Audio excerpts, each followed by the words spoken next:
வணக்கம் நண்பர்களே, முக்கியமான செய்திகளை இந்த பதிவில் பார்க்க போகிறோம். பொள்ளாச்சியில் வி த லீடர்ஸ் இயக்கத்துடைய முதல் மாநாடு நேற்று நடந்துச்சுல, கிராண்ட் சக்ஸஸ்ங்க. அண்ணாமலை தரப்பு பயங்கர ஹாப்பியா, அண்ணாமலை செம உற்சாகமா. எவ்வளோ கூட்டம் கூடுனுச்சு அப்படின்னு நிறைய பேர் கேள்வி கேட்குறாங்க. ஆதன் தமிழ் மாதே சொல்கிறாரு, 2 லட்சம் பேருக்கு மேலே கூட்டம் கூடியிருக்கு அப்படின்னு ஒரு பதிவு போட்டிருக்காரு. இந்த பதிவை பார்த்துட்டு டிஎம்கே, ஏடிஎம்கே, நயினார் கும்பல்லாம் ட்ரிகர் ஆகிட்டாங்க. உள்ள சேர் போட்டதே 25,000 பேருக்கு தான். அப்படி இருக்கும்போது எப்படி 2 லட்சம் பேர் கூடியிருப்பாங்க? சும்மா அடிச்சு விடாதீங்க அப்படின்னு ட்ரிகர் ஆகி கமெண்ட் பண்ணிக்கிருக்காங்க டிஎம்கே, ஏடிஎம்கே, நயினார் கும்பல். ஒரு வீடியோ வெளிவந்திருக்குங்க. எல்லா மீடியாக்களும் இந்த மாநாட்டு அரங்கத்துக்குள்ளே நடந்ததை மட்டும்தானே காட்டினாங்க. இந்த மாநாடு நடக்கும்போது அரங்கத்துக்கு வெளியில் என்ன நடந்துச்சு அப்படின்னு யாரும் காட்சிப்படுத்தலை. அந்த வீடியோ தான் வெளிவந்திருக்கு. அரங்கத்துக்குள்ளே எவ்வளோ பேர் இருந்தாங்க, அதுக்கு இணையாக இல்லை அதை விட கூடுதலாக அரங்கத்துக்கு வெளியில் நிறைய பேர் உட்காந்து எல்இடி ஸ்க்ரீனில் அண்ணாமலை பேசினதை கேட்டிருக்காங்க. அவ்வளவு கூட்டம் கூடியிருக்கு. அப்போது எல்லாத்தையும் கூட்டி கழித்து பார்த்தீங்கன்னா டெஃபினட்டாக 1.5 லட்சத்துலேருந்து 2 லட்சம் பேர் கூடியிருப்பாங்க அப்படிங்கிறது தான் ஃபீல்டிலேருந்து வந்த ரிப்போர்ட்டு. எவ்வளவு பேர் கூடினா என்ன, எப்படி கூடியிருக்காங்கிறத பாருங்களேன். சில திராவிட கட்சிகளுடைய மாநாட்டில் கூட்டத்தை காட்டுறேன் அப்படிங்கிற பேரில், பிரம்மாண்டத்தை காட்டுறேன் அப்படிங்கிற பேரில் காசு கொடுத்து ஆட்களை கூட்டிகிட்டு வருவாங்க வண்டியா. அது மாதிரியான எதுவுமே இந்த மாநாட்டில் நடக்கலை. எதுவுமே அப்படி நடக்கலை. வந்த ஒவ்வொருத்தங்களும் அவங்களுடைய விருப்பத்தின் பேரில் வந்திருக்காங்க. பொறுப்பாளர்கள்ட்ட இவ்வளோ பேரை நீ கூட்டிகிட்டு வரணும், அவ்வளோ பேரை நீ கூட்டிகிட்டு வரணும் அப்படிங்கிற எந்த உத்தரவும் பிறப்பிக்கப்படலை. நாற்காலிகள் காலியாக இருந்தாலும் பரவாயில்ல, ஃபோர்ஸ் பண்ணி யாரையும் கூட்டிகிட்டு வர வேண்டாம் அப்படிங்கிறத தான் அண்ணாமலை உத்தரவாக பிறப்பிச்சிருக்காரு. அதன் அடிப்படையில் டேட்டும் டைமும் மட்டும்தான் சொல்லப்பட்டுச்சு. ஜூலை 12 பொள்ளாச்சி ஆச்சிப்பட்டி பக்கம் வந்துருங்க, மாலை 4 மணிக்கு அண்ணாமலை பேசுகிறாரு, வி த லீடர்ஸ் இயக்கத்துடைய முதல் மாநாடு அப்படிங்கிற இந்த அறிவிப்பு மட்டும்தான் வெளியிடப்பட்டுச்சு. மீடியாக்களில் கூட விளம்பரம் இல்லை. ஏன்னா சில கட்சிகளுடைய மாநாடுக்கு அவர் அழைக்கிறார் வாருங்க, இவர் அழைக்கிறார் வாருங்க, திரண்டு வாரீர் அப்படின்னு சொல்லிட்டு அட்வர்டைஸ்மெண்ட் எல்லாம் பண்ணுவாங்க. அப்படி ஒரு சின்ன விளம்பரம் கூட எந்த மீடியாலையும் நான் பார்க்கல. இப்படி இருந்தும் இவ்வளவு லட்சம் பேர் கூடியிருக்காங்க.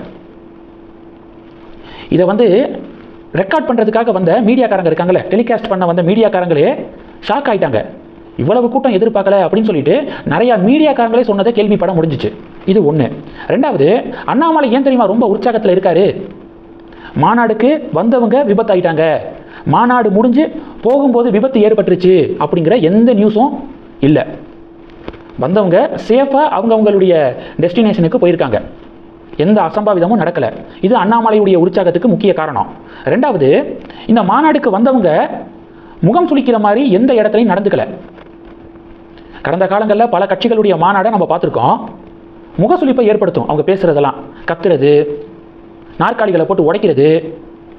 மாநாடு முடிஞ்சு கிளம்பும்போது அவ்வளவு நாற்காலிகள் உடஞ்சிருந்திருக்கும் முன்னாடியெல்லாம் கடந்த காலங்களில். ஆனால் அண்ணாமலையுடைய முதல் மாநாட்டில் நாற்காலிகள் போட்டபடி இருந்துச்சு. கலந்துக்கிட்டவங்க நாற்காலிகளை அடுக்கி கொடுத்துட்டு போயிருக்காங்க. கீழே கிடந்த குப்பைகளை எடுத்து சுத்தம் பண்ணி கொடுத்துட்டு போயிருக்காங்க. மெச்சூராக நல்ல நாலேஜாக வந்தவங்கள்லாம் இருந்தாங்க. அதனால் இந்த செய்திகள் எல்லாமே பொதுமக்களை போய் சேர்ந்துருக்கு. அதனால் அண்ணாமலை ரொம்ப உற்சாகம் அடைஞ்சிருக்காரு.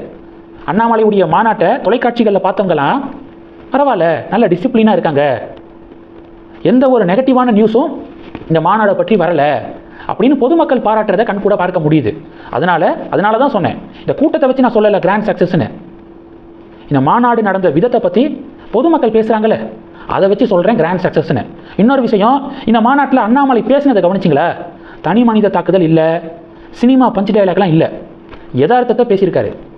இந்த மாநாட்டில் கூடின கூட்டத்தை பார்த்து வசந்தராஜன் சொன்னார், கரெக்டாக சொன்னார். என்னன்னா, குவார்ட்டரை கொடுத்து நிறைய பேர் கூட்டத்தை கூட்டுவாங்க, ஆனால் குவார்ட்டர் வேண்டான்னு சொல்லி ஒரு கூட்டத்தை நடத்தியிருக்காரு அண்ணன், அதில் இவ்வளோ பேர் கூடியிருக்காங்க பாருங்க அப்படின்னு நகைச்சுவையாக சொன்னார். அது 100% உண்மை தானே. இதில் எனக்கு ரொம்ப பிடிச்ச இன்னொரு விஷயம் என்ன தெரியுமா? எதுக்காக இந்த மாநாடு அப்படின்னு அறிவித்தாங்களோ அந்த கோர் சப்ஜெக்ட்லேருந்து யாருமே வெளியில் வரலை. அண்ணாமலைக்கு முன்பாக பேசினவங்களும் சரி, அண்ணாமலையும் சரி, போதைப் பொருட்களுக்கு எதிராக தான் அவங்களுடைய பேச்சுகளில் முக்கால்வாசி நேரம் அதுக்காக மட்டும்தான் அவங்க ஸ்பெண்ட் பண்ணியிருந்தாங்க. அது ரொம்ப பிடிச்சிச்சு. ஏன்னா நிறைய பேர் இதுக்காக நாங்கள் மாநாடு நடத்துகிறோம் அப்படின்னு சொல்லிட்டு அந்த விஷயத்தை விட்டுருவாங்க, சம்மந்தம் இல்லாமல் பேசிக்கிட்டு இருப்பாங்க. அப்படி இல்லாமல் எதுக்காக நடத்துனாங்களோ அதுக்காகவே நடத்தி முடிச்சிருக்காங்க. அது ரொம்ப சிறப்பாக இருந்துச்சு. அண்ணாமலையுடைய இந்த முதல் மாநாடை பற்றி நீங்கள் என்ன நினைக்கிறீங்க? மறக்காமல் கமெண்ட் பண்ணுங்கள். தொடர்ந்து கணக்கில் இருங்க. அடுத்தடுத்து நிறையா பதிவுகளை பார்க்க போகிறோம். நன்றி. ஜெய் ஹிந்த்.